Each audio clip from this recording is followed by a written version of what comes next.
waxaan rabaa inaan halka uga faro iyagoo raacaya nidaamyada adduunka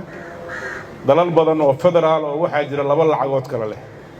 macnaheedu ma aha Soomaalinimada inaan ka baxnay laakiin waxaan rabaa Puntland lacag ay leedahay inaad daraasadeeda bilowdaan oo raadisaan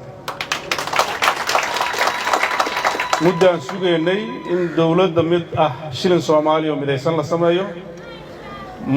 ma muuqdo marka maanta go'aankaas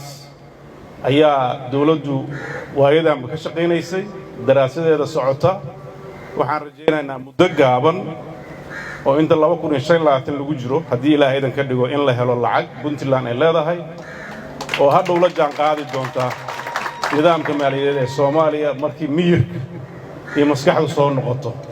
oo dad Soomaaliyeed oo is ogol nidaam waaxid yeeshaan marka arrintaas waxaan rabaa in hoosta laga xariiqo shaqadii awoodeenna la dedejiyo